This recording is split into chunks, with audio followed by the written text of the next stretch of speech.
आज आसतु बनैबा सुजी काकरा। सुजी काकरा मु सुजी नहीं जाइए, नड़िया, चीनी, गुजराती और गोलमरीच गुंड। प्रथम नड़िया को कड़े बसे चीनी दे भाजीदबा, गोलमरीच गुंड गुजराती गुंड पकईदबा,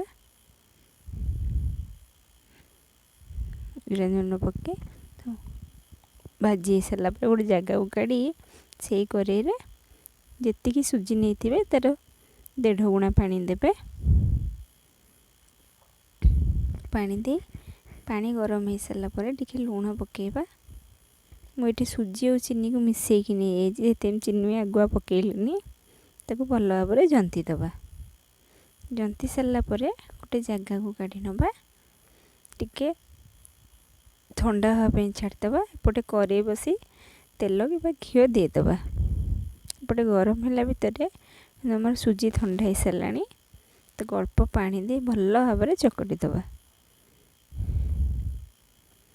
चकटी देखो आमर भल भाव चकटी हो सारा।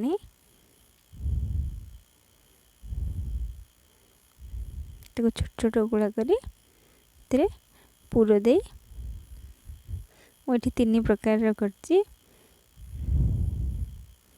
अपन जो शेप भी दे पारिबे।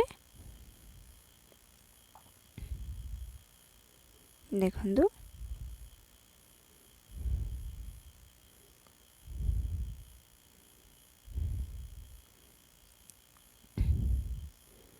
एभलिया हाथ में किसी पानी बा तेल नहीं आमर प्रस्तुत हो गला। मुझे 3 प्रकार करके प्रथम तेल रे छोट छोट 2टा पकाए या बाहर आ गोटे तेल रे पके आ सब एक संगे पकईदबा।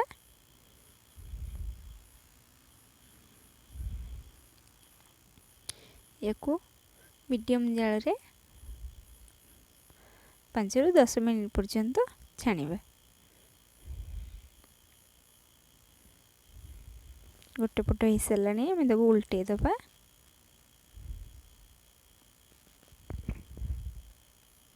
देखो आमर हो आसला गोटे जगार काटदबा। देखो आमर प्रस्तुत हो गला सुजी रे पूर काकरा। ये वीडियो आपको केमती लगे प्लीज लाइक करेंगे।